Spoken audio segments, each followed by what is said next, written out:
Buenas tardes, capitán Spinelli. Estamos convocándolo para que nos cuente un poco sobre la Guerra de Malvinas, aunque no es la fecha exacta, pero justamente el 2 de mayo empezaron las operaciones y nos gustaría un poco la versión o la visión desde la Armada de todo ese enfrentamiento y el comienzo del mismo. Hola Beatriz, un saludo grande a vos y a tu audiencia.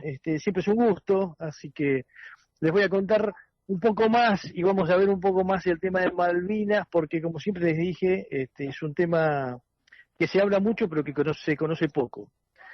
Entonces, el tema es sobre la Armada. La Armada en realidad, la Armada en la parte de superficie, porque en la aviación naval participó junto con la Fuerza Aérea en las operaciones de ataque a San Carlos y a la flota inglesa. Y bueno, la parte terrestre, el batallón de infantería marina número 5 estuvo en la parte de defensa de Puerto Argentino, y nos queda siempre una pata, que es la pata naval, que no se conoce mucho. Entonces les contaría eso. Sí, por supuesto, porque realmente la acción de la Marina en todo ese conflicto es como que estaba escondida aparentemente y parece que solo se hizo o algo de aviación o tierra. Claro, quedaron eso solamente, quedó eso. Lo que pasa es que, bueno, es una batalla que en realidad no se termina no termina de darse, si no se combate, por eso esto no se conoce. Pero bueno, las acciones comienzan a partir de, ya con una vez, el 2 de abril, retomadas las islas y con la flota inglesa viniéndose hacia el sur, la Argentina empieza a pensar en la defensa de las islas. Dentro del marco de la defensa de las islas estaba la parte de la flota de mar. Entonces la flota de mar, el 30 de abril comienza a adoptar su dispositivo de defensa. El dispositivo de defensa en realidad era un ataque. O sea, como dijo alguien, no hay mejor defensa que un buen ataque. Entonces, y sobre todo en la parte naval. Entonces, estaba previsto defender a las islas de la siguiente manera. Teníamos una fuerza de tareas, que era la fuerza de tareas 79, a cargo del almirante Walter Alara, y esto se dividía a su vez en grupos de tareas. El grupo de tareas 79.1 era el del portaaviones 25 de Mayo, junto con los dos destructores tipo 42, el Hércules y el Santísima Trinidad, y un destructor un poco más viejo, bastante más viejo, que era el Pi, con un gran sonar para aquella época. Este era un grupo. Después estaba el grupo 79.4, que eran las 3 corbetas francesas, que son unos buques muy chiquititos, no más que chiquititos, bajitos. Son buques bajitos que tienen un retorno radar muy, muy chico, entonces se pueden acercar bastante al enemigo y lanzar. Ellos tenían los Exocet, pero en lugar de ser AM-39 tenían los MM-38, los Mar-Mar. Entonces se podían acercar para lanzar esos misiles. Y por el sur estaba el crucero General Belgrano, junto con el destructor Piedra Buena y el Bullard.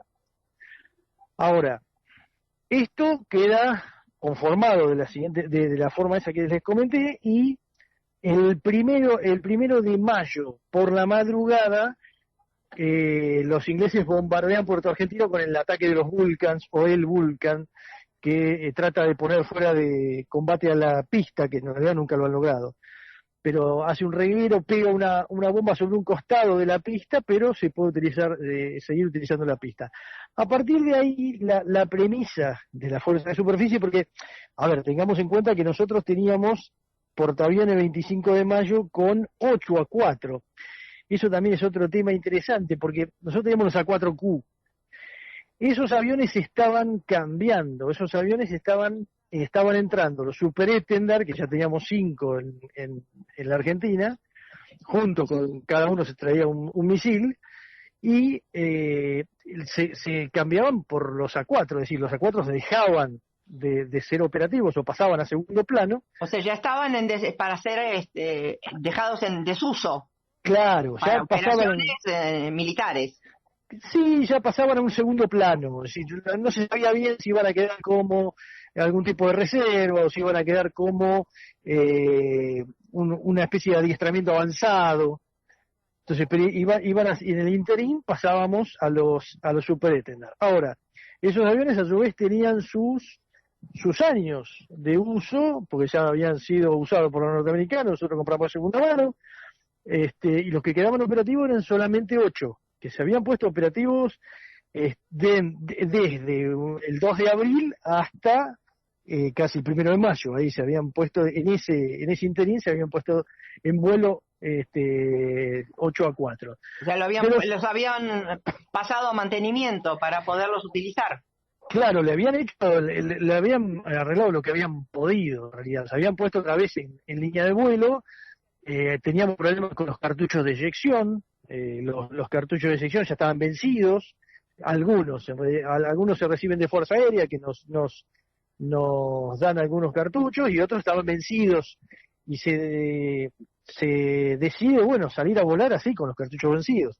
Después es como se nos mata un piloto que es su Bizarreta, que él intenta, después de esta acción que les cuento, atacando desde tierra, el piloto su Bizarreta se trata de eyectar, porque él lanza sus bombas que en realidad no le salen del avión y regresa al continente. Cuando regresa al continente no quiere deshacerse de las bombas para aprovecharlas, y aterriza con el avión muy cargado con esas bombas.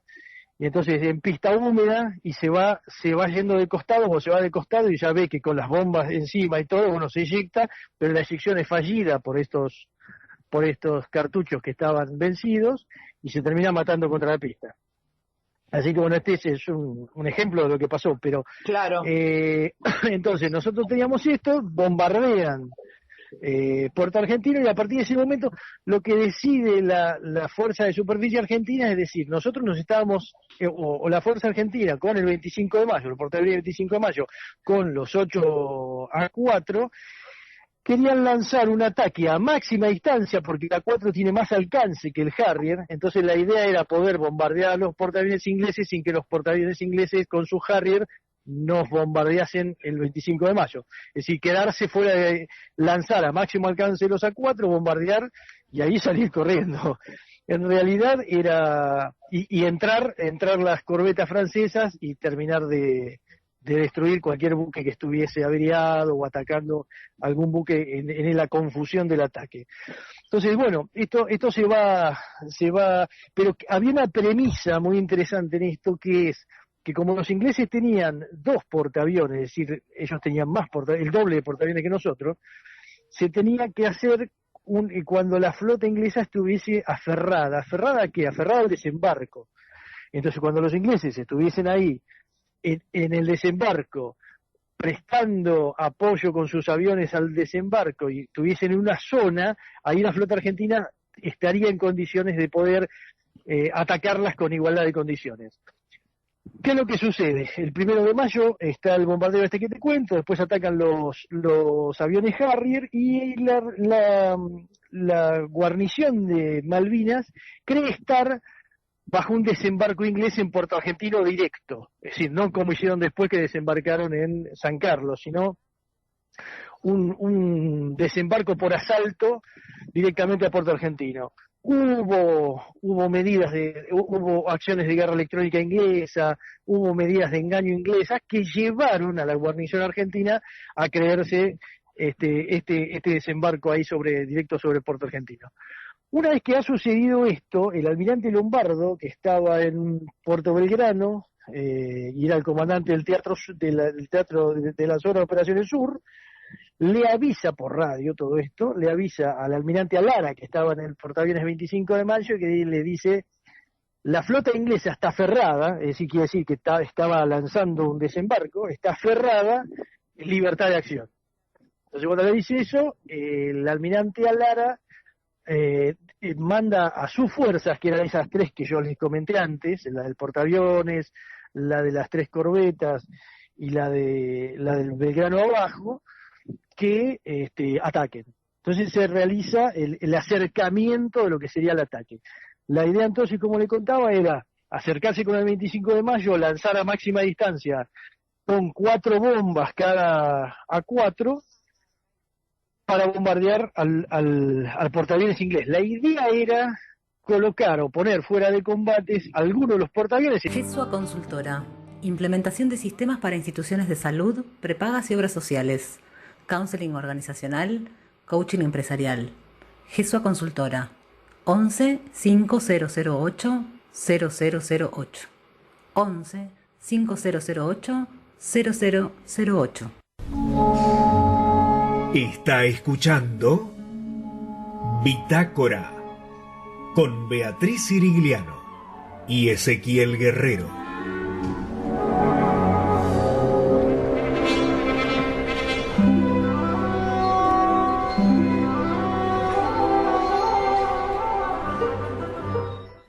Bueno, escuchamos La Carta Perdida en la voz de Soledad, y además la canción es de Soledad.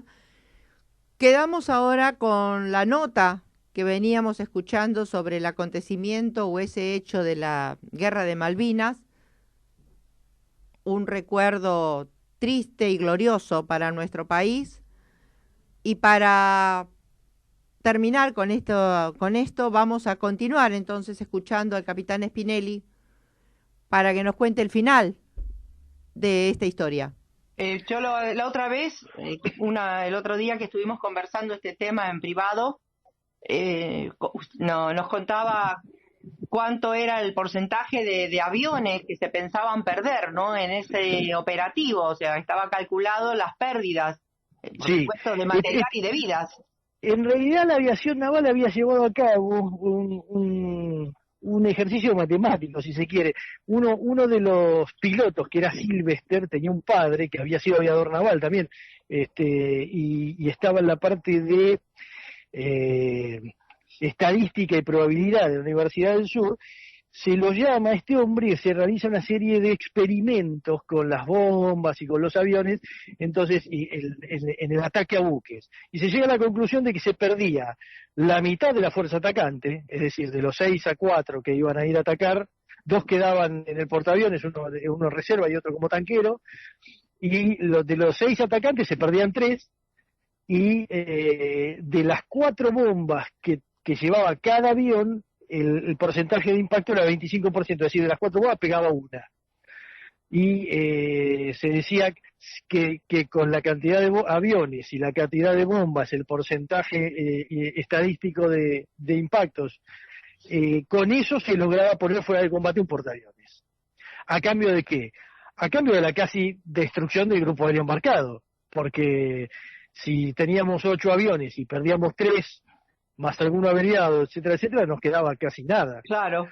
¿Qué es lo que va sucediendo después en los ataques que se dan sobre la flota inglesa? Ahora, este ataque va el portaaviones 25 de mayo, van las 3 corbetas francesas, va la pinza que está mal decir pinza porque en realidad en el mar no hay ataque por retaguardia, es de diferente rumbo, pero en realidad no se llama diferente, pero llamémoslo así como para tenerlo claro.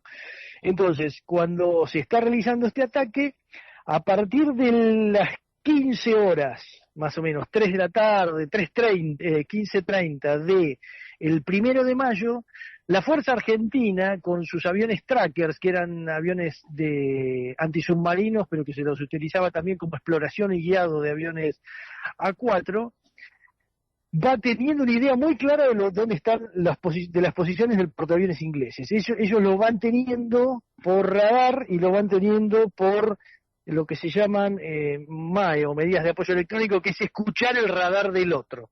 Escuchar está mal dicho, pero para ser un poco gráfico. Está bien. Entonces, capitán, eso sí, le digo que vaya dándonos la conclusión porque se nos va como siempre el tiempo. Se nos va el tiempo, qué tirano que es esto. Bueno, el tema es que se va acercando, ya les digo, del 1 a partir de las 3 de la tarde se tiene una idea, y durante la noche de todo el 1 de mayo se iba a realizar el acercamiento del portaaviones, las 3 corbetas, el grupo, cuando hablo del portaaviones hablo del grupo de tareas del portaaviones, que ya se los nombré, más las 3 corbetas francesas, para el ataque. Ahora, ¿qué es lo que sucede? Suceden 2 cosas interesantes acá. Una es que el viento en la zona se va calmando. ¿Y por qué es importante el viento en la zona? Porque cuando uno lanza un avión, desde un portaaviones lo lanza con el motor del avión, la catapulta del portaaviones y el mismo viento que genera el portaaviones al navegar, al moverse. Entonces necesitaban ese viento, ¿por qué? Porque el avión salía muy cargado con las 4 bombas, salía muy cargado con la carga de combustible completa para lograr el máximo alcance. Ahora, cuando empieza a reducirse el viento, el avión no puede despegar con esa cantidad de bombas o esa cantidad de combustible. Entonces, se termina anulando el ataque porque el almirante Lara ve esto, es decir, voy a perder prácticamente la mitad de mi grupo aéreo embarcado, o voy a desarmar mi grupo aéreo embarcado sin lograr el resultado de poner fuera de combate el portaaviones. Entonces, por eso es que se decide anular este ataque. Ahora, este ataque, ayer creo que salió, si no me equivoco, el libro del almirante Rótolo, que en ese momento era piloto de A4, y él cuenta sus ideas, se llaman 5 días decisivos, el libro, que es muy interesante, y él cuenta, después de Malvinas, él cuenta toda la parte de Malvinas, él estuvo en los ataques, él participó, estuvo en el ataque a la Aden, que terminó hundida, un buque, una fragata inglesa, y después cuenta que cuando él estaba estaba en Estados Unidos, y él hay una cena, y en esa cena más adelante esto te estoy hablando, Sí. Él ya era capitán de corbeta. ¿Tenemos tiempo? Ya no. Digamos Bueno. el final, un poco explíquenos, así para terminar, cómo, o sea, todo este evento que lamentablemente, o sea, que no lo realizaron, bueno, como nos muestra que había un plan y una organización desde la Armada Claro. para Y lo las que le cuento actividades, que no eran cosas al azar, sino que había toda una programación y una estrategia de acción. No, está todo previsto, está todo pergeniado y pensado. Ahora, después lo interesante que les cuento del almirante Rótolo es cuando él se junta en esa cena con el comandante del portaaviones inglés, que era Jeremy Black. Y ahí él le dice, él sabía del ataque, sabía de lo que iba a pasar. Ahí el almirante Rótolo cuenta que parece que estaba en el puente del 25 de mayo, pero que él le dice que, miren, dice, yo sabía que ustedes iban a lanzar a máxima distancia, que nos iban a bombardear, por eso les preparé una línea de 3 tipo 42 para que los desgastara cuando ustedes pasaran, porque eran de defensa antiaérea. Y el almirante Rótolo le dice, pero nosotros no íbamos a pasar por ahí. Y le dice, ¿cómo que no iban a pasar por ahí? No, porque los trackers nos iban a llevar por otro lado. Y entonces Jeremy Black le dice, ¿pero cómo? ¿Los trackers también los guiaban? Sí, nos guiaban bien esta gente. Eso es pensando o viéndolo desde el punto de vista inglés. Entonces, el ataque, no sé si hubiese sido exitoso, eso es contrafáctico, así que no se puede saber. No se puede eliminar en historia. Claro, no, por eso lo contrafáctico no anda en historia. Pero en este caso vemos también que del lado inglés, no le digo que saca el sombrero, pero ven y estiman las cosas que se hicieron por parte de la Argentina. Sí, yo creo que además de destacar eso de la opinión de los otros, que ya lo hemos hablado cuando fue el tema del aniversario de Malvinas, también creo que es importante destacar cómo los aviadores en ese caso y los marinos estaban sabiendo que algunos de ellos iban a morir en ese ataque, pero lo estaban intentando para facilitar la guerra, ¿no? Sí, ellos daban, a ver, la gente de la Armada en ese caso dio todo lo que pudo, es decir, tanto los pilotos que después terminan algunos cayendo, como comenté el caso de Subizarreta, o la gente del BI-5, que tenemos nuestros muertos, como su oficial Castillo, para ponerlo de ejemplo, o los conscriptos que estuvieron, que fallecen en el Belgrano, que después es hundido la parte de la pinza sur, que terminan hundiéndola cuando regresaban hacia el continente.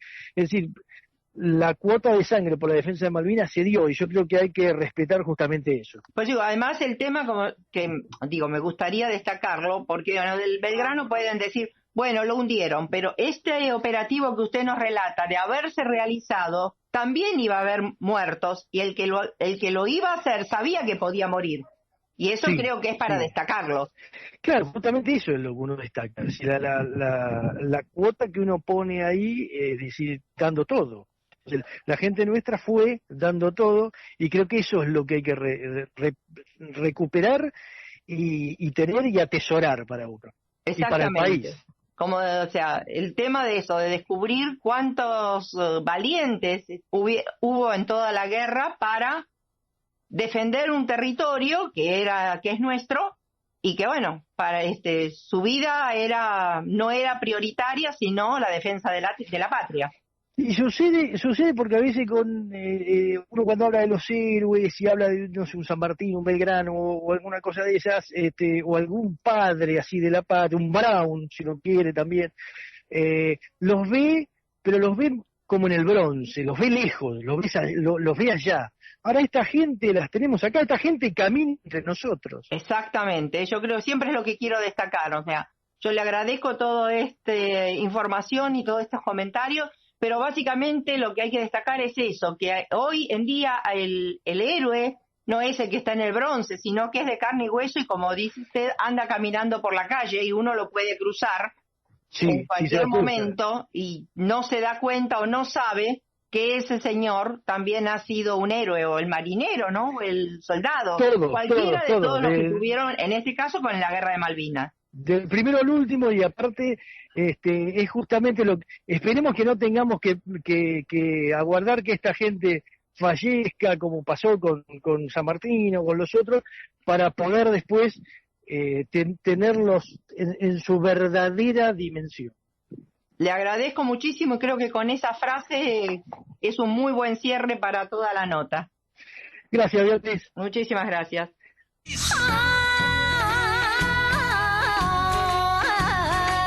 Rio de Janeiroで眺めた月が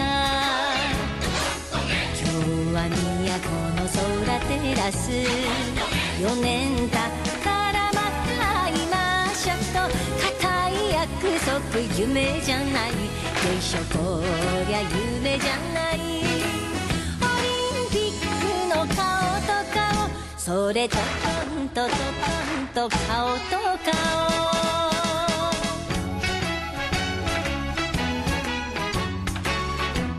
To dance Tokyo Gorin Ondo 2020.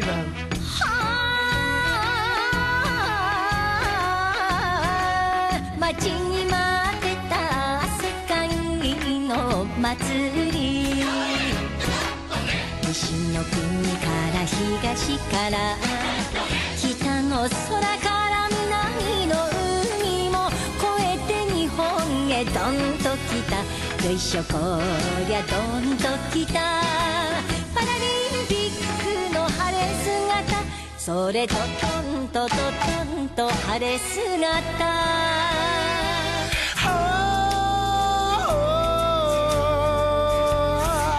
色も嬉しいや数えりゃ5つ